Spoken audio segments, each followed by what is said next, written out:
ये कहानी है वेस्ट बंगाल के रामनगर की, जहां कई सालों से बंद प्रथा को एक बार फिर से काला जादू करने वाले ने दोबारा शुरू कर दी और निशी डाक छलावे के द्वारा करने लगा मासूम बच्चों का शिकार। तो चलिए इस रूह कपा देने वाली घटना की स्टोरी पर एपिसोड की शुरुआत होती है और हम एक बच्चे पोल्टू को देखते हैं, जहां उसकी माँ उसे होमवर्क करने के लिए बोलती है और काम करने के लिए अंदर चली जाती है। और तभी पोल्टू को एक आवाज आती है जो उसे बुला रही थी और उसकी आवाज सुनकर पोल्टू घर के बाहर चला जाता है और तभी उसे एक भयानक चेहरा नजर आता है, जिसे देखकर वो काफी डर जाता है और वहाँ से भागते हुए गिर जाता है। और फिर से उसे आवाज आती है जहाँ वो आवाज कह रही थी, पोल्टू मैं तुम्हारा बाबा, मुझे जवाब दो। और पोल्टू जवाब दे देता है और कहता है कि बाबा, और उसके इतना कहते ही वो आदमी अपने हाथ में रखे नारियल को बंद कर देता है और पोल्टू की जान चली जाती है। वहीं अगली सुबह सभी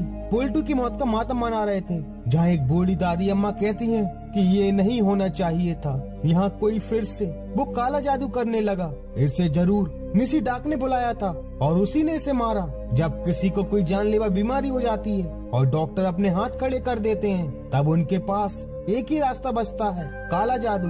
निशी डाक का काला जादू एक नारियल पर किया जाता है और उस नारियल को लेकर वो काला जादूगर अपने शिकार पर निकलता है। वो निशी डाक छलावा के द्वारा किसी को उसके नाम से पुकारता है और उसके जवाब देते ही उसकी जान और ऊर्जा उस नारियल में कैद हो जाती है। और जब उस नारियल के पानी को उस व्यक्ति को पिलाया जाता है जो मरने वाला होता है, तो वो पूरी तरह से स्वस्थ हो जाता है, जैसे कि उसे कभी कोई बीमारी ही ना हो। पर अविनाश इसे अंधविश्वास और मजाक मानता है, पर दादी कहती है ये मजाक नहीं, सच है। जब तुम पर बीतेगी तभी तुम्हें पता चलेगा। जिसके कुछ दिन बाद हम जुम्पा को देखते हैं जो स्कूल से अपने घर जा रही थी, पर तभी हम एक डरावने शैतान को देखते हैं और वो शैतान कोई और नहीं, पोल्टू की ही आत्मा थी जो जुम्पा को पुकारती है और कहती है, जुम्पा मेरे पास आओ, मेरे साथ चलो। बोलो हाँ। इसे सुनकर जुम्पा अपने कान बंद कर लेती है, पर आवाज आए जा रही थी और उसे पोल्टू की आत्मा भी नजर आती है, जिसे देखकर वो तुरंत अपने घर की तरफ भाग जाती है। वहीं अब जुम्पा काफी डरने लगी थी, ना ही किसी से बात करती थी और ना ही खेलने जाती थी, जहाँ रिंकी भी उसे समझाती है। पर अब जुम्पा को किसी पर भी भरोसा नहीं था और वो डरते हुए रिंकी से कहती है कि सच में मेरा कोई विश्वास ही नहीं कर रहा, यहाँ तक कि मेरी माँ भी निशी डाक आ चुका है, उसी ने पोल्टू को मारा। मैंने सुना है निशी डाक 3 बार लोगों को पुकारता है और जैसे ही जवाब देता है वो मारा जाता है। पर रिंकी उसकी बातों पर विश्वास नहीं करती और तभी जुम्पा की माँ की आवाज आती है जो उसे बुला रही थी, जिसे सुनकर वो काफी डर जाती है पर जवाब नहीं देती। जहाँ रिंकी भी कहती है कि जाना तेरी माँ बुला रही है, पर जुम्पा कुछ नहीं कहती और गुस्से में रिंकी बाहर चली जाती है। और तभी जुम्पा की माँ आती हैं, जिन्हें देखकर रिंकी की सांसें थम जाती हैं कि अगर माँ अभी आई तो उसे आवाज कौन दे रहा था। और वो डर कर वहाँ से भाग जाती है और घर जाकर अपने मम्मी पापा को वो घटना बताती है। पर निशी डाक की बात पर कोई विश्वास नहीं करता, जहाँ उसकी माँ कहती है कि जुम्पा बस डर गई है, पोल्टू उसका अच्छा दोस्त था, बस उसी का सदमा लगा है उसे। पर रिंकी कहती है कि नहीं माँ, जुम्पा सच बोल रही है, उसकी जान खतरे में है। पर कोई भी उसकी बात को सीरियस नहीं लेता।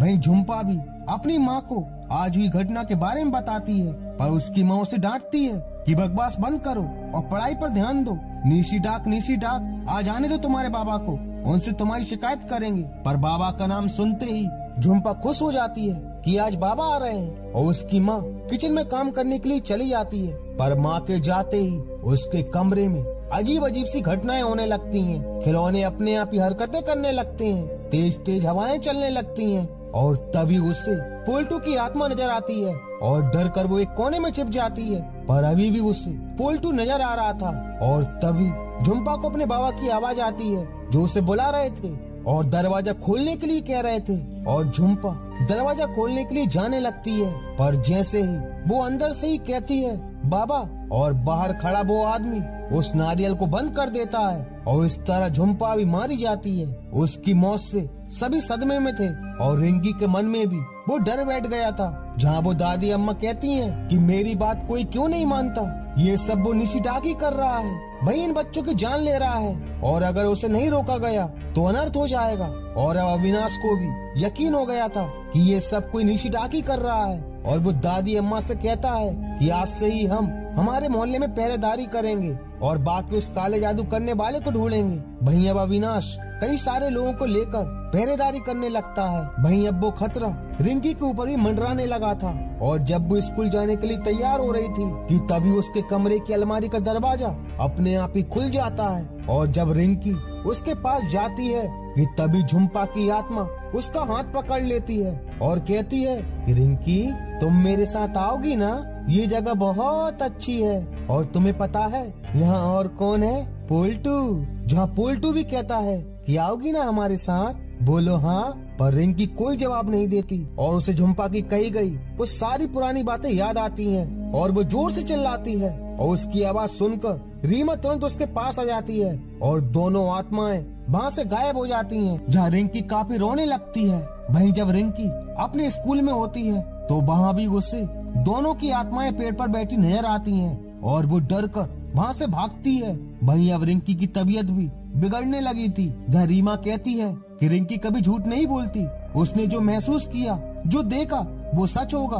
पर उसके पिता अरुण कहते हैं कि तुम भी रिंकी की बातों में आ गई, वो दिमागी तौर पर बीमार हो रही है और हमें उसे किसी मनोचिकित्सक को दिखाना चाहिए। पर रीमा कहती है कि हमें किसी को नहीं दिखाना, मेरी बेटी पागल नहीं है, मैं उसे कुछ नहीं होने दूंगी। और उसी रात जब रिंकी सो रही थी कि तभी दोनों की आत्माएं उसे बुलाने लगती हैं और रिंकी दरवाजा खोलकर उनके साथ चल देती है और झुम्पा उसे एक तालाब के पास ले जाती है और कहती है कि रिंकी चलो हमारे साथ। बोलो हाँ। पर इससे पहले कि रिंकी हाँ बोलती या तालाब में गिरती, रीमा आकर उसे पकड़ लेती है और रिंकी अपने होश में आ जाती है।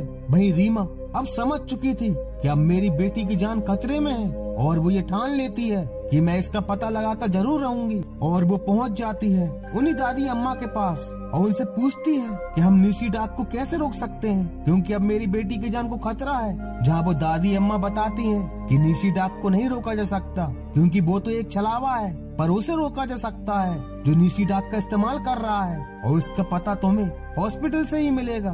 तुम जाकर पता करो कि कोई ऐसा मरीज जो मरने वाला हो, उसके बचने के चांस ना के बराबर हो और वो अचानक से ठीक हो गया हो, तो हम उस काला जादू करने वाले को आसानी से पकड़ सकते हैं। अब तुम जाओ, देर मत करो, वरना तुम्हारी बेटी की जान खतरे में पड़ जाएगी। और ये माला अपनी बेटी को पहना देना, बुरी शक्तियों से उसकी रक्षा होगी।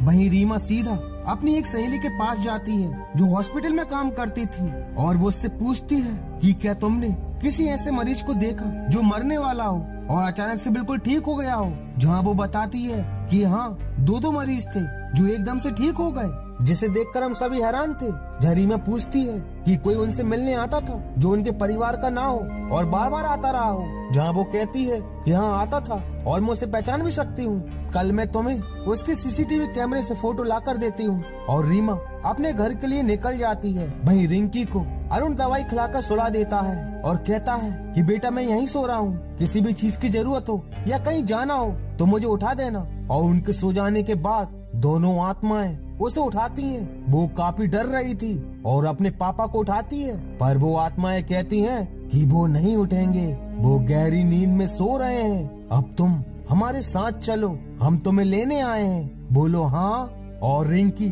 जैसे ही हाँ बोलती है, बाहर खड़ा वो आदमी उस नारियल को बंद कर देता है और रिंकी भी मारी जाती है। क्या रिंकी सच में मर चुकी है? क्या रीमा उसे अभी भी बचा सकती है? और कौन है वो काला जादू करने वाला, ये जानने के लिए बने रहिए वीडियो में। और तभी वो आदमी उस नारियल को लेकर जाने लगता है, पर तभी रीमा भी वहाँ पहुँच जाती है और उस आदमी को वहाँ से जाते हुए देखती है। उसे शक होता है और वो उसे आवाज देकर रोकती है और जब वो आदमी पीछे मुड़ता है तभी हमें पता चलता है कि वो आदमी कोई और नहीं अविनाश है।